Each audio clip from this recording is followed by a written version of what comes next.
Hello everyone, welcome back to my legal life. कैसे हैं आप लोग? आज हम पढ़ेंगे आर्टिकल 16। इससे पहले मैंने आर्टिकल 14 और 15 पढ़ाया था। तो जैसा कि मैंने आपको बताया था कि आर्टिकल 14 जो इक्वालिटी की बात करता है और उसका जो कॉन्सेप्ट होता है इक्वालिटी के, वो बहुत वाइड है और बहुत ही ज़्यादा लिबरल है। तो इसी आर्टिकल 14 जो जनरल प्रिंसिपल इक्वालिटी की बात करता है, इसी को अगर हम वाइड और स्पेशल एप्लीकेशन में पढ़ते हैं तो वो है आर्टिकल 15, आर्टिकल 16 एंड 17 और 18। ये सब स्पेशल एप्लीकेशन है इक्वालिटी का। तो आर्टिकल 15 मैंने पढ़ा दिया, लास्ट टाइम ही पढ़ा दिया कि किस किस ग्राउंड में आप डिस्क्रिमिनेशन नहीं कर सकते हैं। तो अगर देखा जाए तो आर्टिकल 15 और कंपेयर टू आर्टिकल 16 थोड़ा ब्रॉड टर्म में आता है, और आर्टिकल 16 है वो जो इक्वालिटी की बात करता है वो सिर्फ दो दो चीज़ में इक्वालिटी की बोलता है। वो कहता है कि एम्प्लॉयमेंट और अपॉइंटमेंट में, कि अगर आप किसी देश में अगर किसी सिटीज़न को अपॉर्चुनिटी दे रहे हैं, जॉब को अपॉर्चुनिटी दे रहे हैं या किसी को अपॉइंटमेंट की अपॉर्चुनिटी दे रहे हैं, तो सबको आपको बराबर का हक देने का हक दिया जाएगा जितने भी सिटीज़न हैं। तो हमारा आर्टिकल 16 क्लॉज 1 ये कहता है कि स्टेट जितने भी अपॉर्चुनिटी अगर लाते हैं रिगार्डिंग एम्प्लॉयमेंट या अपॉइंटमेंट, तो वो सबको बराबर का हक देंगे। नॉर्मल ये कहते हैं। तो अब नेक्स्ट पढ़ते हैं आर्टिकल 16। टोटल आर्टिकल 16 में ऐसे तो 5 क्लॉज है, लेकिन 4A और 4B मिलाकर टोटल 7 क्लॉज हो जाते हैं। तो आर्टिकल 16 क्लॉज 1 आज हम पढ़ लिए हैं, और नेक्स्ट पढ़ते हैं आर्टिकल 16 क्लॉज 2। कहता है कि state on the ground of religion, race, caste, sex, descent, place of birth, resident और एनी ऑफ देम, इससे लेकर किसी भी इंसान के साथ डिस्क्रिमिनेशन नहीं कर सकते हैं कि किसी चीज़ को लेकर, एम्प्लॉयमेंट को लेकर, या कोई भी ऑफिस है अंडर द स्टेट, या किसी के जॉब को लेकर। तो देखा जाए कि आर्टिकल 15 में जो मैंने ग्राउंड दिया था उसमें सिर्फ 5 ग्राउंड थे। रिलीजन था, रेस था, कास्ट था, सेक्स था और प्लेस ऑफ बर्थ था। लेकिन इसमें दो वर्ड और ऐड किया गया। The one is descent and second is residence. Residence हमारे आर्टिकल 15 में नहीं था, और मैंने आपको बताया था कि आर्टिकल 15 एग्जॉस्टिव आर्टिकल है। इट्स मीन कि जो 5 ग्राउंड है, अगर उसमें डिस्क्रिमिनेशन होता है तब आप आर्टिकल 15 को यूज़ कर सकते हैं, और उसके अलावा अगर किसी में होता है तो आप आर्टिकल 15 में नहीं कर सकते हैं। लेकिन आर्टिकल 16 में दिया गया, अगर रेसिडेंस के ग्राउंड या डिसेंट ग्राउंड में भी देता, अगर आपके साथ डिस्क्रिमिनेशन हो रहा है तो आप on the ground of article 16 के वायलेशन में आप रिट डाल सकते हैं। तो ये हुआ आर्टिकल 16 क्लॉज 2।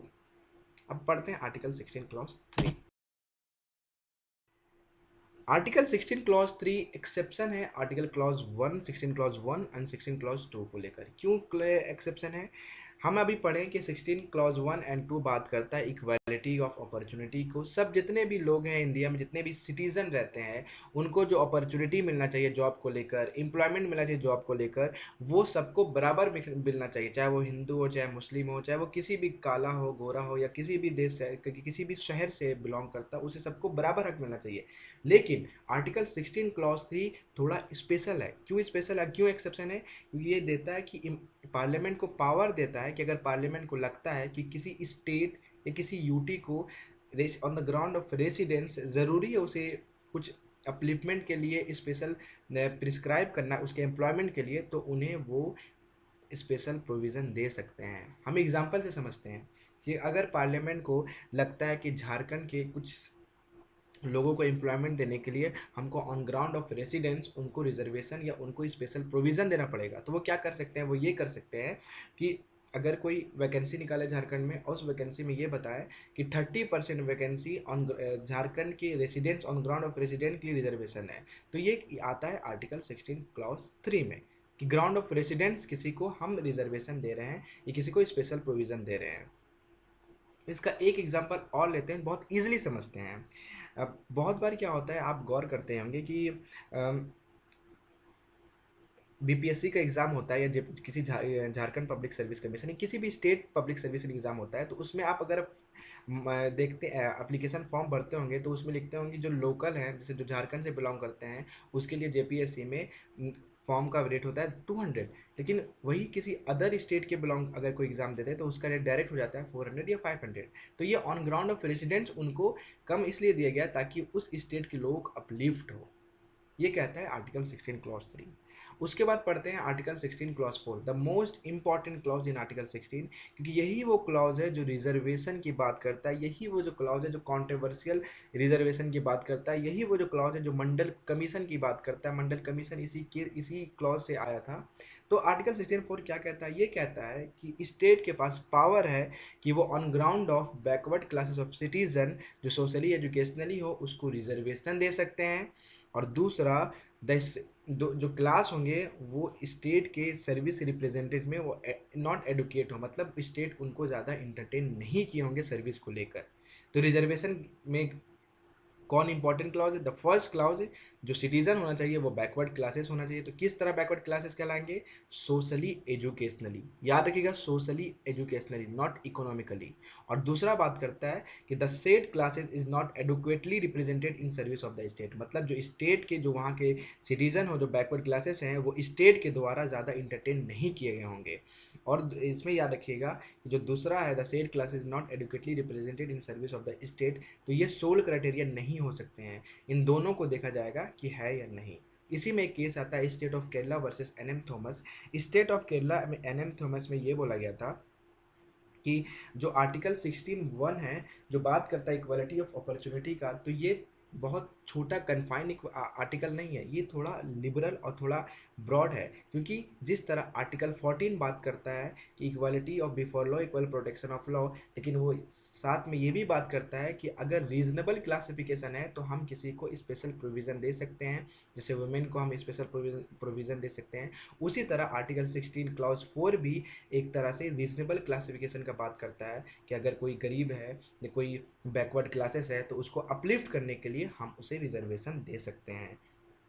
और जो इक्वलिटी बिफोर लॉ है वो उसका जो मेन एम है, जो मेन इफेक्टिव मटेरियल है, वो जो रियल इक्वलिटी तभी कहलाएगा जब हम पॉजिटिव डिस्क्रिमिनेशन, जब हम एक बैकवर्ड क्लासेस को बराबर करने के लिए, उसे अपलिफ्ट करने के लिए हम उसे स्पेशल प्रोविज़न दे सकते हैं। यहाँ तक कि जो एक वन मोर केस है जगदीश लाल वर्सेस स्टेट ऑफ हरियाणा, उसमें ये बोला गया कि protective discrimination is the facet of equality under article 14, 15 and 16, कि अगर हम किसी जो डिस्क्रिमिनेशन, अगर हम पॉजिटिव डिस्क्रिमिनेशन करते हैं तो इक्वालिटी के लिए सबसे अच्छा चीज़ है। तो ये हम पढ़े आर्टिकल 16 क्लॉज 4 में। अभी हम जो नेक्स्ट पढ़ने वाले हैं वो the most important case, one of the most important case in Indian constitution. पूरे जितने हिंदुस्तान की कॉन्स्टिट्यूशन, इंडियन कॉन्स्टिट्यूशन है, जो 395 आर्टिकल है, उसमें one of the most important case है मंडल केस, जिसे यूनियन ऑफ इंडिया भी कहते हैं। इसमें टोटल जज बैठे थे 9 जज और इन्हें हेल्ड हुआ था 6:3 के रेशियो में। 6 मेजोरिटी थे और 3 माइनॉरिटी थे। इसमें क्या बोला गया था? इसमें बोला गया था कि कोई भी स्टेट अगर रिजर्वेशन देता है तो वो 50% से ज़्यादा रिजर्वेशन नहीं दे सकता है। इट्स मीन कि आप ओबीसी को तो 27% रिजर्वेशन दे रहे हैं और 22% एससी एसटी को दे रहे हैं, तो टोटल मिलाकर 50 हो ही जाते हैं। आप इससे ज़्यादा रिजर्वेशन नहीं दे सकते हैं। और इसी केस में पहली बार बात की गई थी। इसमें बोला गया था, द मोस्ट कंट्रोवर्शियल स्टेटमेंट दिया गया था इस केस को। इसके केस के बाद बहुत सारे जज ने अपना राय दिया था। इस केस में ये भी बोला गया था कि जो बैकवर्ड क्लासेस ऑफ सिटीजन है, इसे हम आइडेंटिफाई कर सकते हैं on the basis of caste. किसी रिलीजन किसी रिलीजन को on the basis of religion हम ये बोल सकते हैं कि वो बैकवर्ड क्लासेस ऑफ सिटीजन कहला सकते हैं। तो मतलब ये इनडायरेक्टली क्या बोलते हैं कि हम रिजर्वेशन दे सकते हैं on ground of any religion या कास्ट। कि कोई कास्ट है तो हम बोल दिए ये caste backward classes of religion से बिलोंग कर सकता है, इसको हम on the ground of caste हम उसे रिजर्वेशन दे सकते हैं। फिर नेक्स्ट ये मंडल केस कहता है कि article 16 clause 4 is not the exception of article 16(1). क्यों? क्योंकि आर्टिकल 16(1) जो कहता है, खुद कहता है कि मतलब इक्वालिटी की तो बात करता है, लेकिन आर्टिकल 16(1) कहीं ना कहीं रीजनेबल क्लासिफिकेशन के बारे में बात करता है कि हम किसी को स्पेशल प्रोविज़न दे सकते हैं अगर उसे अपलिफ्ट इक्वलिटी करने के लिए, उसे अपलिफ्ट करने के लिए, अगर कोई गरीब है या कोई बैकवर्ड क्लास ऑफ सिटीजन है, अगर उसे उठाने के लिए अगर हम कोई रीजनेबल इंटेलिजेंस या रीजनेबल क्लासिफिकेशन दे रहे हैं तो वो माना जाएगा। इसलिए आर्टिकल 16 क्लॉज 4 जो रिजर्वेशन की बात करता है वो भी एक तरह से एक्सेप्शन नहीं है, वो भी बात करता है अपलिफ्टमेंट को लेकर। तो ये मंडल केस में बोला गया था। मंडल केस में ही क्रीमी लेयर रूल्स लाया गया था। क्रीमी लेयर रूल्स बेसिकली ये है कि जो ओबीसी से बिलोंग करते थे, ओबीसी में तो अदर बैकवर्ड क्लासेस में बहुत सारे आ जाते थे, तो इसमें इन्होंने क्या किया, इन्होंने क्रीमी लेयर और नॉन क्रीमी लेयर की बात की। इट्स मीन कि क्रीमी लेयर वो कहलाएंगे जो ओबीसी से बिलोंग करेंगे, लेकिन उनका जो इनकम होगा वो सोशली ज़्यादा होगा, इकोनॉमिकली ज़्यादा होगा। और इसीलिए इनमें ये भी बात किया गया था कि अगर कोई पर्सन, रिसेंटली 2019 में बात किया गया कि अगर किसी कोई ओबीसी से बिलोंग करता है और किसी का पर एनम 8 लाख रुपीज़ है, तो वो ओबीसी कहलाएंगे, लेकिन वो क्रीमी लेयर में होंगे और उनको रिजर्वेशन नहीं मिलेगा। और बहुत सारे कास्ट को भी बात किया गया कि ये क्रीमी लेयर में कहलाएंगे, बहुत सारे कास्ट को नॉन क्रीमी लेयर, ताकि क्रीमी ताकि जो एक backward theory of backward and more backward में हम डिफरेंस ला सके। मतलब एक कोई नॉर्मल बैकवर्ड है और उससे भी ज़्यादा पिछड़ा है, तो हम जो उससे भी ज़्यादा पिछड़ा है उसको रिजर्वेशन दे, ताकि ना कि जो बैकवर्ड है उसको दे। इसीलिए मंडल केस में क्रीमी लेयर रूल लाया गया।